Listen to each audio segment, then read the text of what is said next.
আসসালামু আলাইকুম। কেমন আছো প্রিয় শিক্ষার্থীরা?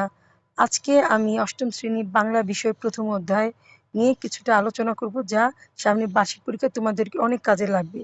প্রথম অধ্যায়টির নাম হচ্ছে প্রয়োজন বুঝে যোগাযোগ করি। এখানে কয়েকটি গুরুত্বপূর্ণ এক কথায় উত্তর তোমাদেরকে দেওয়া হলো। ১. অপারেশন কদমতলী গল্পটি কার লেখা? সাহিত্যিক রাবেয়া খাতুনের। ২. রাবেয়া খাতুনের জন্ম কত সালে? ১৯৩৫ সালে। ৩ নাম্বার, রাবেয়া খাতুনের মৃত্যু কত সালে হয়? ২০২১ সালে। ৪ নাম্বার, মেঘের পরে মেঘ উপন্যাসটি কার লেখা? রাবেয়া খাতুনের। ৫ নাম্বার, চন্দন চাপা গলায় দাদিকে কে কে কে কি বলেছিল? ও দাদি তোমার হলো কি? ৬ নাম্বার, বাইরের জরুরি অবস্থা বলতে কি বোঝানো হয়েছে? সরকারি নিষেধাজ্ঞা। ৭ নাম্বার, কারা বনে জঙ্গলে যুদ্ধ করেছে? মুক্তি সেনারা। ৮ নাম্বার, কাকে হাত বেঁধে জিপে করে নিয়ে গেল? ছোট চাচাকে। ৯ নাম্বার, স্বাধীন বাংলা বেতার কেন্দ্রে কোন গানটি বাজছিল? মোরা একটি ফুলকে বাঁচাবো বলে যুদ্ধ করি। ১০ নাম্বার, রাতে কিসের বিশ্রী শব্দ শোনা যায়? টহলদার শত্রু সেনাদের বুটে। ১১ নাম্বার, মুক্তি সেনারা কোথায় মিলিত হয়েছিল? বিলের মধ্যে। ১২ নাম্বার, অপারেশন কদমতলী গল্পটি কোন প্রেক্ষাপটে রচিত? ১৯৭১ সালের মুক্তিযোদ্ধার প্রেক্ষাপটে। ১৩ নাম্বার, টহলদার শব্দের অর্থ কি? পাহারাদার। ১৪ নাম্বার, রিডিয়াম কি? তেজস্ক্রিয় মৌল।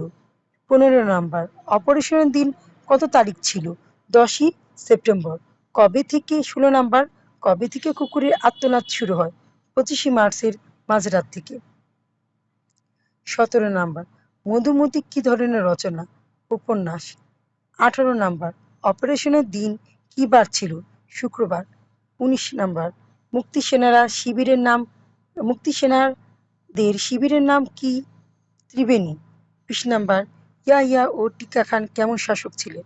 অত্যাচারিত শাসক ছিলেন। এটা প্রথম অধ্যায় থেকে, বাংলা প্রথম অধ্যায় থেকে এক কথায় গুরুত্বপূর্ণ কিছু এক কথা প্রকাশ তোমাদের জন্য তুলে ধরলাম।